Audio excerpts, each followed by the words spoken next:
So let me get this straight. The Klopeks are offering up Walter as a sort of human sacrifice to Beelzebub, is that it? It's kind of crazy. This is the first Joe Dante movie we're doing. A couple weeks ago, talking about Little Shop of Horrors. In the intro, I talked about the Roger Corman School of Filmmaking. The directors from Martin Scorsese to Coppola to Peter Bogdanovich that came out of doing often low-budget work with Roger Corman. Joe Dante is definitely one of Corman's best-known prodigies. He got his start in the trailer cutting department for Corman in 1974. By 1975, he had started directing when he and Alan Arkush made Hollywood Boulevard for $54,000. By 1977, Joe Dante worked with John Sayles to make the horror film Piranha for $600,000. Piranha was a hard shoot with the budget they had, but was almost blocked by Universal as they released Jaws 2. Piranha, they're here, and they're hungry. Piranha, rated R. But Spielberg intervened to stop the movie from being blocked on the grounds that it was a parody. Spielberg later got Joe Dante a gig directing Gremlins, which was by far his most famous film. Tonight we're talking about Joe Dante and Dana Olsen's 1989 The Burbs, starring Tom Hanks, Bruce Dern, Carrie Fisher, Rick DeCommon, Corey Feldman, Wendy Schaal, and Henry Gibson.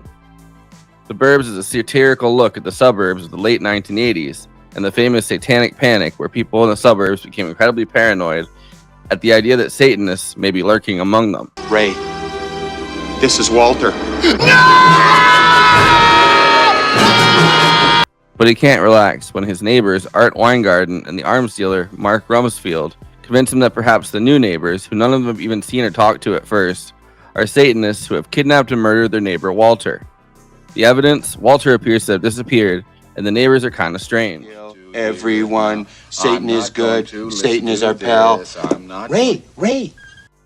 Dana Olsen, who wrote the screenplay, grew up in a suburb in Illinois, which had a story from the 1930s about a legendary hatchet murder. Skip's house. The firemen show up, they go into Skip's house. You know what they find? What? Skip's family, dead, murdered by Skip weeks earlier with an ice pick. Olsen had originally pitched it as a kind of parody of Rear Window, an early version of the film with the Klopeks, the new neighbors, killing Ray and getting away with it. But since it was Tom Hanks, they couldn't let him die on screen. It was filmed for $18 million, almost entirely on the Universal backlot. Some of the critics lament that this being a Tom Hanks movie, as good as Tom Hanks is, means that the possibilities were limited.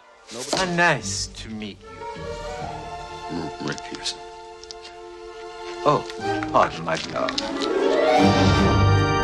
Nobody wants to see Tom Hanks die, and in as much as this is a movie talking about xenophobia, or as Joe Dante put it, fear of the other, it's a bit disappointing that they didn't swing big and make it so the family was just strange and not actually evil. Yet the point is still taken, and our fear of what isn't us, our fear of the other, can easily consume us and take away our basic understanding of who we are.